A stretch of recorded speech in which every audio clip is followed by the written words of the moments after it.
These two pieces go hand in hand, and the first one is found in Revelation 12. Therefore rejoice, O heavens, and you who dwell in them. Woe to the inhabitants of the earth and the sea, for the devil has come down to you having great wrath, because he knows he has a short time. So the heavens mentioned here must be the third heaven, which Satan is being kicked out of. And take note of how he's being cast down from the third heaven to earth. So this all lines up with the rest of the Bible. Also take note, the word cast is used here. It's also used every time someone's going into the lake of fire. And whoever is being cast is powerless to resist whatever's happening, even if it's Satan. So what keeps Satan cast down to the first heaven and out of the third heaven? It doesn't say. But it would have to be the second heaven. So you're like, that's compelling, but is that what John really meant? That Satan is confined down here by the second heaven, and that the real heaven is just above us? Was John being literal here or symbolic? Or what if John was imposing his beliefs of ancient cosmology into Revelation? That's what theologians assume. So are these and all the rest of the verses I've used the result of their ancient and primitive understanding? Or was God dictating to them exactly how it is? It's a fair question. To answer this, what would the words of Jesus and visions have in common?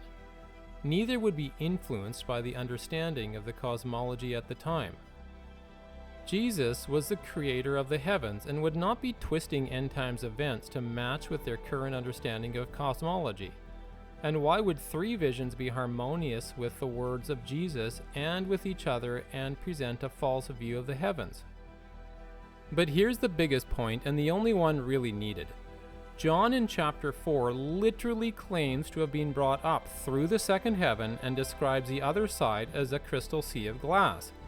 He claims to have witnessed it being destroyed and then describes seeing the result of this destruction during the millennium.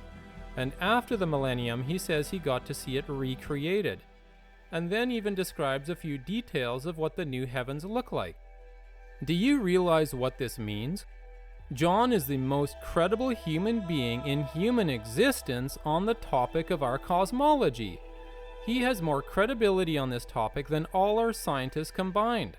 And now here in Revelation 12, John is describing something from the perspective of one who has been shown our real cosmology. And now everything he's saying in chapter 12 is perfectly consistent with everything else he was describing in the rest of Revelation. He's saying the devil is now come down to the first heaven, cannot go to the third heaven, as he's now stuck or cast down here. So do you realize the ultimatum you have here? Either John is a fraudster and made up the entire book of Revelation, or the second heaven still exists, just as John describes. So that's the end of the first point. The next point is, does God really need the firmament to trap Satan here? Or can he just do it any old way he wants? Or more specifically, can God just wave a wand and do this with magic? Or does he do this with an exact scientific method, even if it's a method we barely grasp? If the second heaven was in fact what trapped or cast Satan to this earth, and if the second heaven will be destroyed at Armageddon and will not be repaired till after the millennium, there would be nothing to trap Satan to this world anymore. So we would need to see something indicating that Satan will no longer be trapped here after the second heaven is destroyed. So what if, during the millennium, we see God putting in place a temporary measure to trap Satan down here? Ready for the second puzzle piece? And here it is, Revelation 20 verse 2.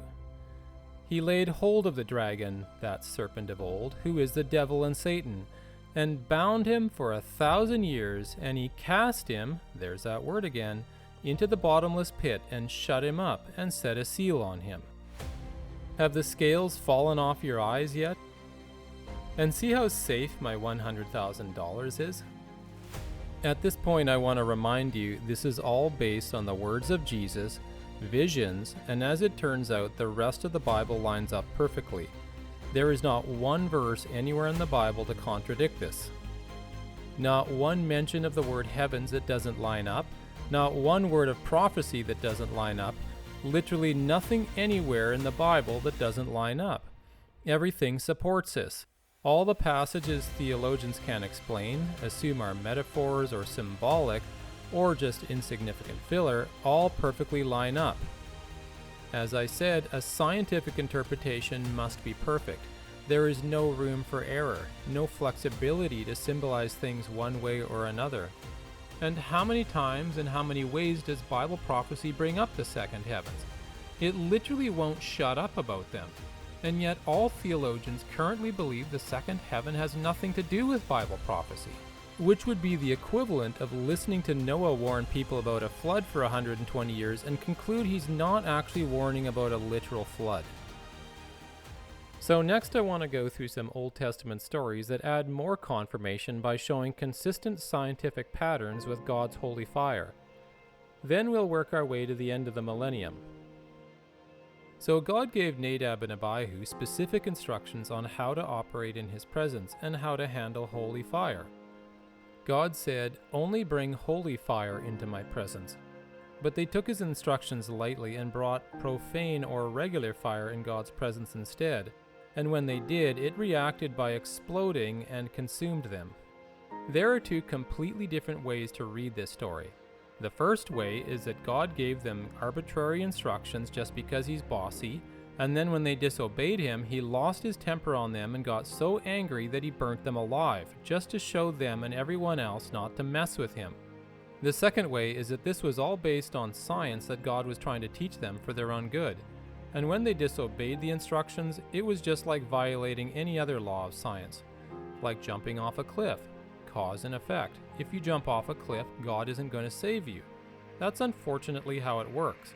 God didn't kill you, he just didn't save you. And when God doesn't save you from consequences, the Bible writers wrote it as though God did kill you. I'll show you some examples of this later on. So for now, is there any way for us to know which way is the right way to interpret this? How about this? If it was all a bunch of magic, then why did God have to explain specific instructions to Nadab and Abihu? If this was all magic, then God could have just waved a wand and protected them. God would have no reason to give them the instructions because he could just have saved them from the fire no matter what they did. And that's probably what Nadab and Abihu thought. And it got them killed. So, is that what you think right now? That all of God's instructions in the Bible regarding everything, including his fire and the firmament, are unimportant because it's a bunch of magic that your magical God can protect you from? Or maybe you think, this is all so confusing, all I need to do is focus on Jesus and everything will be fine, right? The question is, which Jesus are you focusing on? Well, ironically, this very topic leads you to understand that. Are you focusing on an angry God who burns people alive for disobeying him? Or the God who created everything and wants you to enjoy it and not die from misusing it? These two gods are very different, aren't they? And you're going to have to choose which God you believe in. And believe it or not, the Bible actually supports the good version. And ironically, the good version of Jesus is much more powerful than the magical version, which I'll be showing you at the very end of this video series. Okay, so let's carry on and see what else is revealed about God's fire and how consistent it is with the science revealed in prophecy. Then the fire of the Lord fell and consumed the burnt sacrifice, and the wood and the stones and the dust, and it licked up the water that was in the trench. God's fire even burns water. So, what would happen if the veil was breached which separates God's holy fire from our profane fire? Something similar to what Nadab and Abihu and Elijah experienced? What would happen to our oceans and lakes? A literal lake of fire? The heavens will be dissolved, being on fire, and the elements will melt with fervent heat. And remember the story of Shadrach, Meshach, and Abednego? God went into the furnace, and the fire didn't harm even a hair on their heads. Did God's fire replace the fire in the furnace?